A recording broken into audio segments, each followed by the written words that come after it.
My name is Hago, and this is my avatar. Hi, I'm Destiny, and this is my avatar. Hi, I'm Isamar, and this is my avatar. Hi, my name is Lindsay, and this is my avatar. Hi, my name is Henry, and this is my avatar. Hi, my name's Freddie, and this is my avatar. Hi, my name is Sean, and this is my avatar. News. This just in. Urgent news flash. Today, we're going to be talking on dating couples and communication prior to marriage. Our sources have come together to demonstrate some of the do's and don'ts of relationships that have yet to tie the knot. Hello, and my name is Lindsay Sears. And this is Freddie Gomez. We're reporting here from SPCH Channel 10 to give you always and only the latest and the greatest. We have a group of specialists out in the field today, ready to talk to you about examples of constructive and destructive dating techniques. Back to reporter Freddie. The first topic we'll handle here is speaking your mind. It is necessary to always tell your partner what your needs are, as well as to ask him or her theirs. We now go to Isamar Guerrero's avatar. Communication is the key. People need to have their say so we can avoid resentment and hurt that can affect relationships. I know we've been talking about getting married, and I was just wondering, before we take the next step, what do you want our relationship to be like when we get married? Well, I definitely want us to continue to get along how we have been these past years. I want you to be able to communicate with me about anything that may be bothering you. Don't ignore me if I make you angry. I would also like for you to take into account my opinion if you ever decide to change something around the house or career-wise maybe. And of course I want you to spend time with me. We can go out to dinner, to the movies, maybe some parties, like we have been. I think we should just try to enjoy our time alone together before, kids come into the picture. I want you to be understanding if I ever ask you for some space and time to think. I don't want you to share our intimacy with any of your girlfriends. Well, especially your mom. Okay. I can't just say that I want to try my best to make our marriage perfect. Well, that sounds great. I think as long as we're both trying hard and we don't give up on our marriage easily, then we should be fine. We now go live into the streets to see what people have to say about these situations. What, in your opinion, could this couple have done better? In this scene of Henry and Isamar, they were figuring out their conflicts and things that they brought up with their issues, and they found a resolution to it. Therefore, they could go into their marriage with a strong support. The second topic we'll be discussing today is being frank, open, and truthful, especially in financial matters. Now to Isamar Guerrero. With honest discourse, a solid financial plan, and an eyes wide open approach, couples can start their lives together with more confidence. Hey baby, what you doing? Just here paying, trying to pay all these bills. It's so overwhelming. I know we've talked about getting married, but I don't know how we're going to do it. Just relax. Alright? We'll get through this. We just need to come up with a good plan to cover our expenses. Here, let me get the computer and we'll get started. Okay, so for sure we have to get into rent. Alright. And the groceries, the electricity, the utilities, the car insurance, health insurance. We go now to speak with viewers like you. What do you think this couple did right, and what did they do wrong in this example?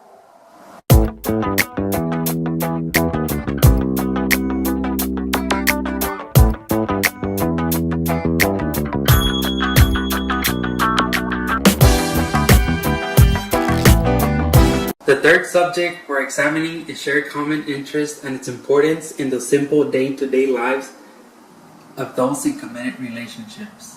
We now go to Sean Mack.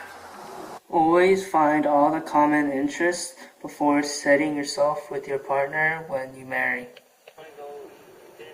Can you choose? I'll choose. You want to go eat sushi? I actually love sushi. So, do you know any sushi restaurants? No, do you?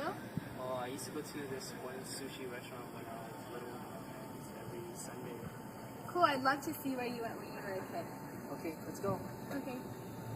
We now go live into the streets to see what people have to say about these situations. What, in your opinion, could this couple have done better?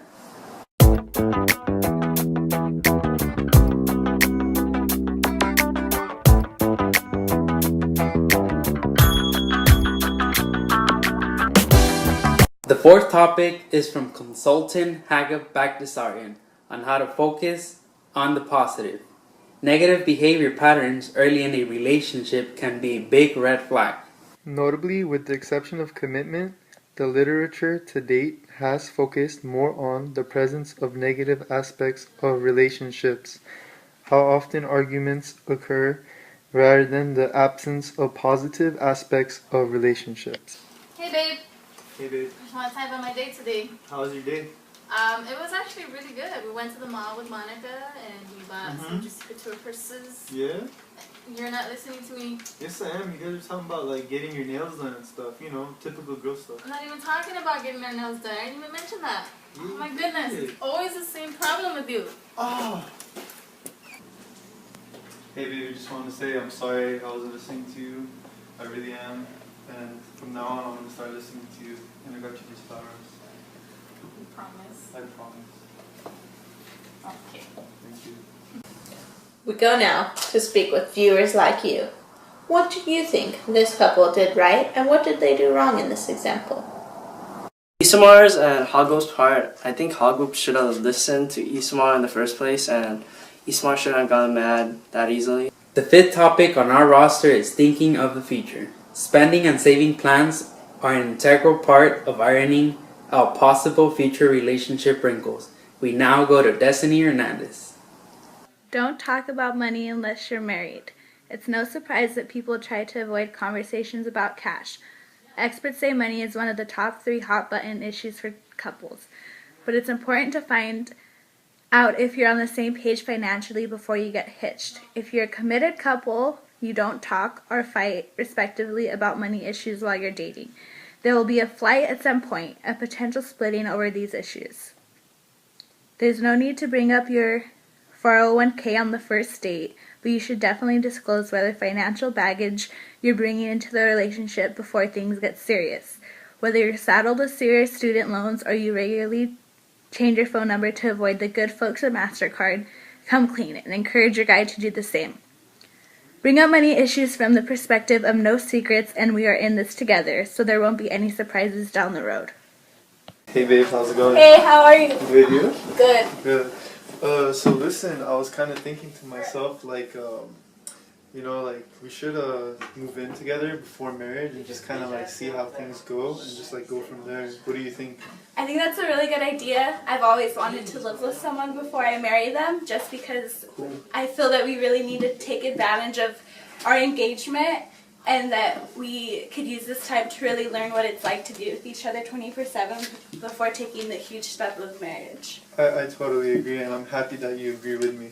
So like I was kind of also thinking that maybe we could do something like financially wise, like we could like work that out, like possibly to like get a car together. What do you think about that? I was actually hoping that if we ever were to move in together that we would really focus on the house first and getting some really nice furniture and a nice bedroom set, because it is going to be my first home because I'm going to be moving out of my parents to live with you, and I feel like if we're going to be having friends over and we're going to be newlyweds that we need to have a welcoming home to start our relationship off with. You know, I kind of see what you're saying, but at the same time, like, don't you think we need like a car to kind of like get to places too? Yeah, I think, but can't we use wedding money for the car instead? I guess. I don't know what to say.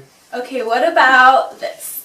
We could buy the car first, since we need a new car that's reliable, and Right. we don't like fall over or die or something. Yes, Yeah, yes. totally. And then with wedding money we receive, because I'm sure we're gonna get a lot of gifts from my registry and stuff Right. like that, we can use that to design the house instead, so we're more responsible with our finances, starting off on a good start. Sounds like a plan. Okay. We now go live into the streets to see what people have to say about these situations. What, in your opinion, could this couple have done better? In Hagop and Destiny scene, I thought it was really good how they were able to come to an agreement. They didn't get into any arguments. They came to a compromise. Topic number 6 today is on regrets and bottled up emotions. In every relationship, it is important to let each other know any worries, fears, and even when you think change is in order. Take it away, Henry. Before getting married, ask any questions that you bottle up in your head and ask if you regret anything about getting married. Wait, what? Before getting married, do you have anything that you want to tell me that you regret? Not that I regret it, I just wish that I would have spent more time with my family and friends because I feel in the beginning our relationship went too fast. Why do you think that? Because not that you're needy, you just need a lot of attention and you always want to spend time together. And I would always go off my friends and family, and I missed a lot of family parties so we could go out on dates. That's okay. So when we officially are married, will you promise to let me spend more time with my family and friends and be more independent? Okay, I promise now. We now go live into the streets to see what people have to say about these situations. What, in your opinion, could this couple have done better?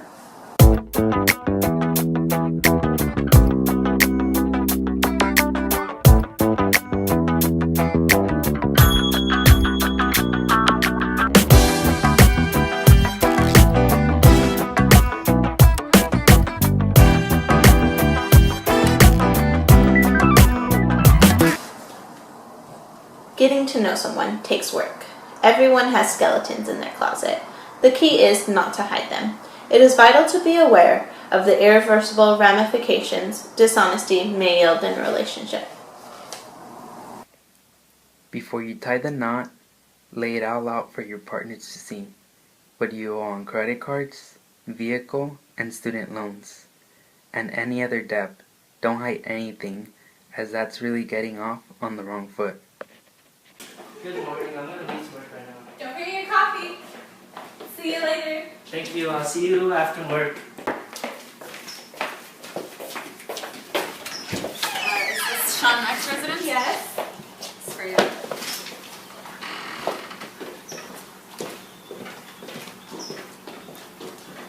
Freeze.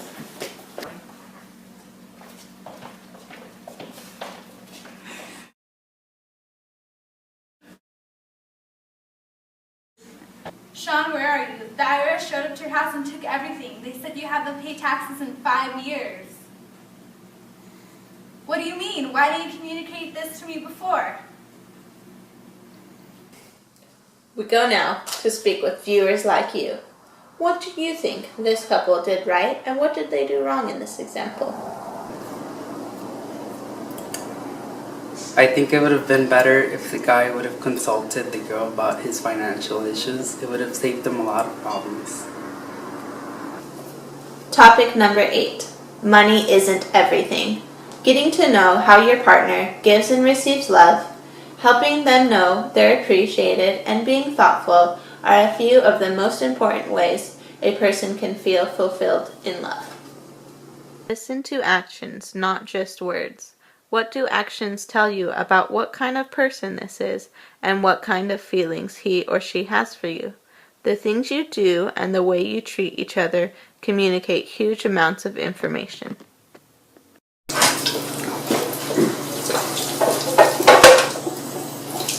Happy birthday. Oh, thank you. You know you didn't have to get me anything. I actually didn't buy it. I talked to your friends and family, and I know how much you like it when I put thought into your gifts, instead of me going to the store and buying them. Oh, you're so right. This is worth $1 million. Thank you. You're welcome. We now go live into the streets to see what people have to say about these situations. What, in your opinion, could this couple have done better?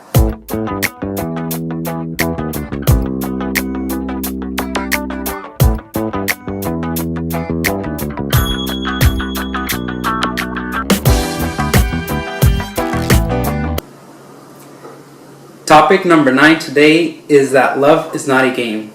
It's not a competition. Healthy relationships are about companionship, and working together. Try harder to learn from arguments than to win them. When you're hurt or angry, it can feel good to yell, scream, and insist that the other person admit to being wrong, but that's not real communication. Instead, try I statements like these and see what happens. I feel hurt and I want to hear what you feel. I want you to tell me what you think is happening so I can understand. I want to work this out, so let's talk. Hey babe, how are you? Hello. Why the sad face? Well, where were you last night? At my friend's house. I feel like you don't take me into consideration when you don't let me know where you are. I was worried about you. Well, I feel like sometimes I don't always have to tell you where I'm at and like what's going on, but I totally understand you, babe. Like I won't do it anymore. I'm sorry. That would make me feel a lot better if you would just let me know next time. Alright, from now on I will. Okay. We now go live into the streets to see what people have to say about these situations. What, in your opinion, could this couple have done better?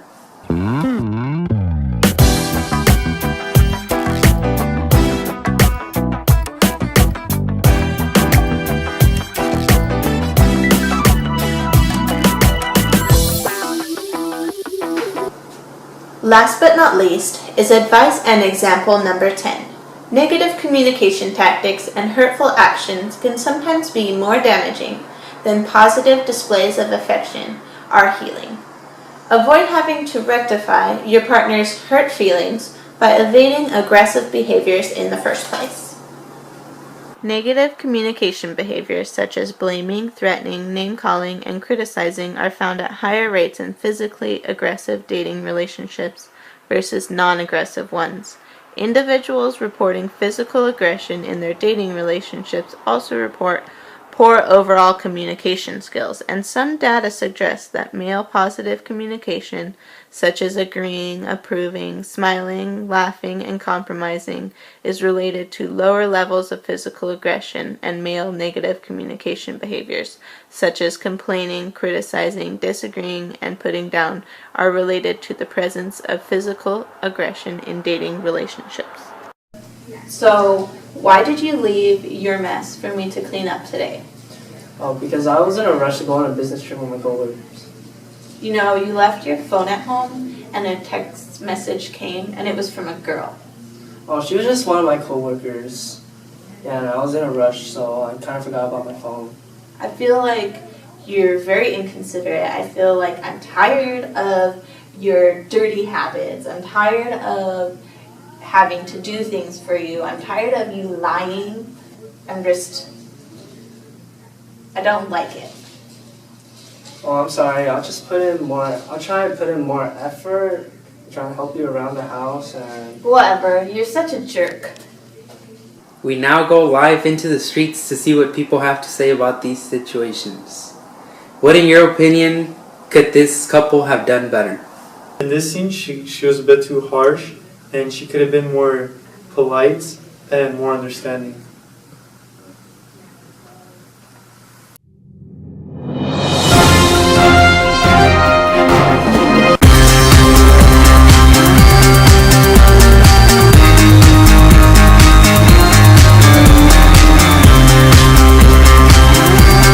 Scoop, shake it, get excited.